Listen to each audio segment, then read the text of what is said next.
আসসালামু আলাইকুম। দেখেন বাংলাদেশিরা মদ খেয়ে প্রায় ভোর ৫টার দিকে একদম মাতাল হয়ে গেছে।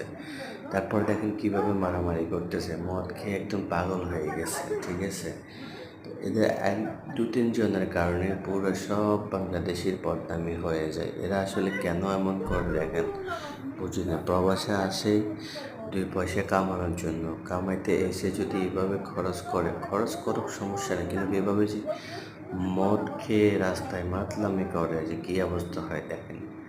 আশেপাশে বিল্ডিংয়ের মানুষে দেখতেছে তাকায় দেখে, আর এত জোরে শাউটিং করতেছে যা বলার বাইরে। দেখেন কি করতেছে। আমি আমি ভিডিওটা আমাদের বিল্ডিংয়ের উপর থেকে করেছি। আপনারা সবাই ভিডিওটা দেখেন, তাহলে বুঝতে পারবেন যে কী পরিস্থিতি, তারা একে অপরকে মেরে ধরে কি করতেছে। শুধু এই মাঝখানের ছেলেটা খুব বেশি পাগলামি করতেছে। তো সবাই এগুলোর থেকে দূরে থাকবেন প্লিজ।